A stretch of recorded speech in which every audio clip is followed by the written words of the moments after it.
This is Radar from their table coming at you with another edition of Movie Review Observation number 214. So the theme of this week is time and access to the DVDs. So I had to wait for other things to come in, and then I had to watch the one movie I had from the Skokie Library because I had no choice. I was like, I need to get some movies watched. Unable to record this Saturday because I didn't have time. So we're here on a Tuesday. So the first movie I watched was Poker Face, a film made by Russell Crowe. And I'll say this, Russell Crowe. A, you're a good actor. B, you've been some good movies. C, you've been some bad ones that I've seen recently straight to DVD. But, and some people can't act, direct, and write. Sometimes that's why we have writers. That's why we have producers. That's why we have directors. And then we have actors, obviously. They made Liam Hemsworth try to be the same age of Russell Crowe because this movie took place in, Australia or whatever. So RZA, the rapper who's been an actor, was in this movie, but he didn't have an accent, so it didn't kind of make sense. Didn't really, recognize the rest of the cast by name, but by face. So the point of this movie is it's weirdly shaped. So I'll just tell you the bottom line. It's Russell Crowe and his friends love playing poker since they were kids. Professional poker player. They make a website, apparently the first ever gambling website to play, cards and poker on the internet.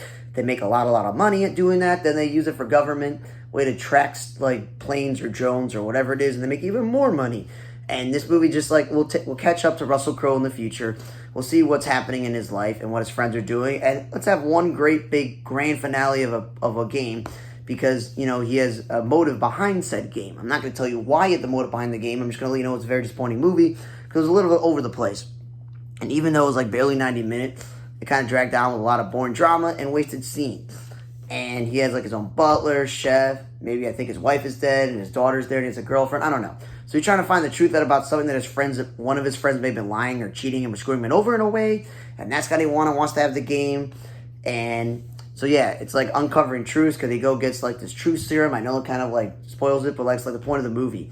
But the twist of this movie is that while he's over here trying to figure out what's going on, someone's trying to rob the house. So no matter what issues that the friends have amongst each other over the years since they've grown older, they got to fend together to stop the people that are trying to rob this house that are also trying to kill Russell Crowe. So they got to fend together. So I'm just going to I was very disappointed. I thought this movie was going to be better, and it was not.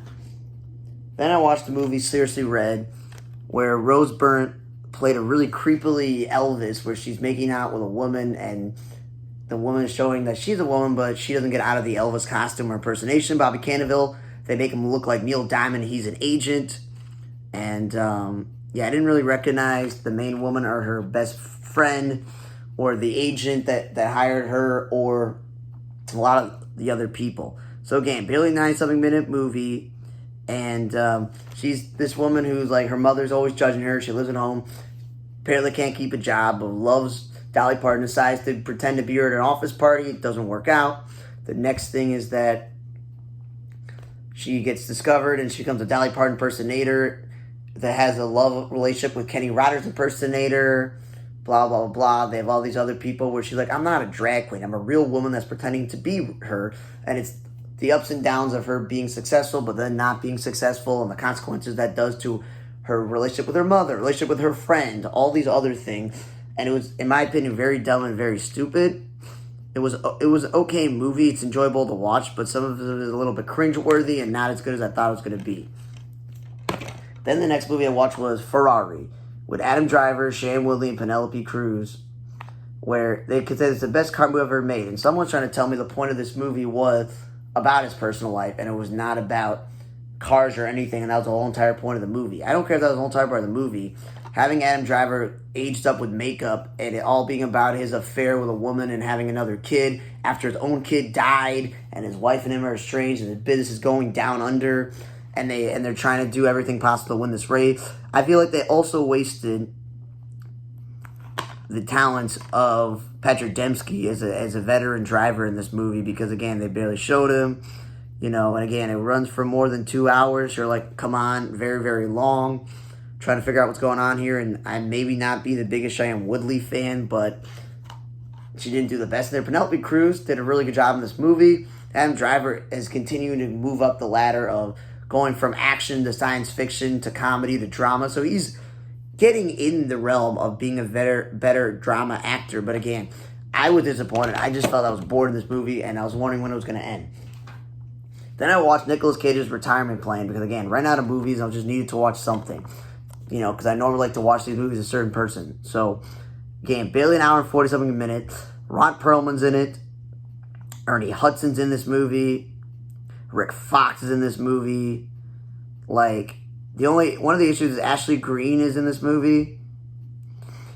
Whatever her full name is, Corey, and she played an Ashley. So not great writing in that aspect. But the point of this movie is her husband, boyfriend, whatever, who I know from Blind Spot till they killed him off. He was on a Canadian show called Nurses, so I've seen him before.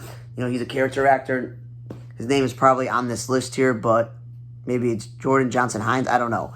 Point is, it's too coincidental that he works for a bad guy, and that bad guy is this bald guy with sunglasses and a beard. Again, another character actor I've seen in some Bruce Willis rated DVD movies. Part of a larger,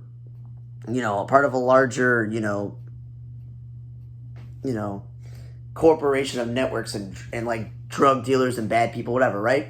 But he's a top lieutenant, let's say, and so he's the driver, but then he steals a flash drive, and you're just like, okay, cool.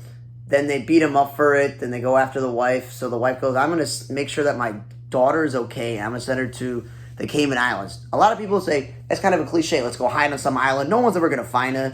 Well, it's kind of obvious if people are going to look into your parents, your siblings, your cousins, whatever, to find out where you are. So it's kind of obvious they knew that they sent the kid to the Cayman Islands. And the twist of the movie, they sent him to Cayman Islands to go meet a grandparent who this girl thought was dead. It was Nicolas Cage. And he's some drunken old guy at this point who's retired. That's why I call it the retirement plan. He's retired.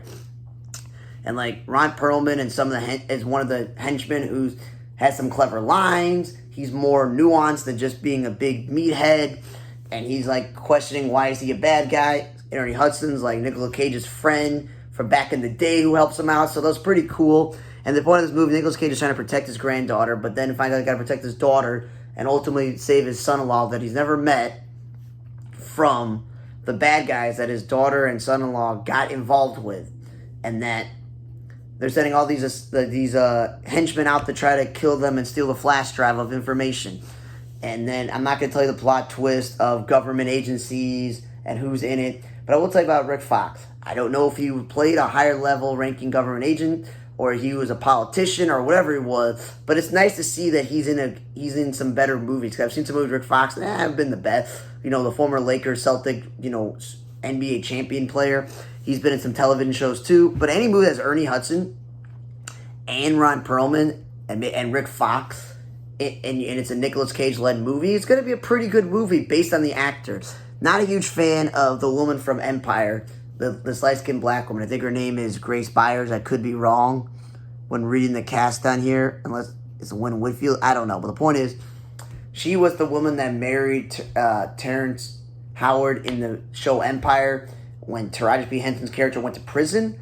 And then when she got out of prison, she was like, I don't like this Kitty Boo Boo, whatever her name is. Like, she kind of like using their platform to become rich and successful, whatever. So she is in the movie, and she's one of the bad guys, which, it's good to root for her being a bad guy because she was not the greatest person in Empire either.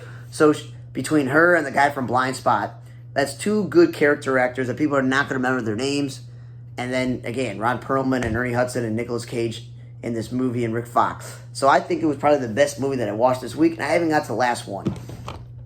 The last one I watched was Kids vs. Aliens, and I was like, I need a short movie. I didn't realize this movie is an hour and like it was barely an hour and something minutes before the credit scene rolled on, and then there was a post-credit scene, so you stick through the credits just to let you know.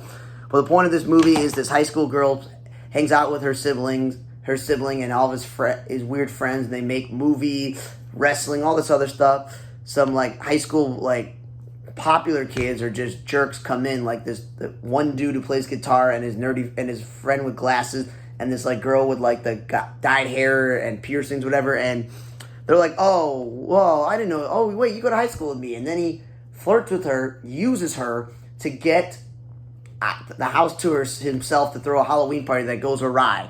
And by doing that, her and her brother get estranged, and they're at odds with each other. And then all of a sudden during the Halloween party, because again, these parents are never around, they're very neglective, and they blame it on the daughter watching the kids. No, stop traveling and actually be present in your kids' lives. But whatever the case is, aliens happen, and they got to fight these aliens or they're going to die. And there's all these very gory, very creepy, a little bit disgusting, a little crude humor. The kids are swearing 24/7, so this is definitely not a kid's movie because of the swearing, blood, and gore, and ooze, and all this other weird stuff in the movie, and mature content, in the movie that, what I would say is, it just ends abruptly with the government, taking the kids and some of the aliens and whatnot, and, you saw that teenager not just abusing this woman for her house for a Halloween party and peeing in her bedroom, which was weird, and sleeping with another girl in her bed, is that he stabbed a little kid. Like,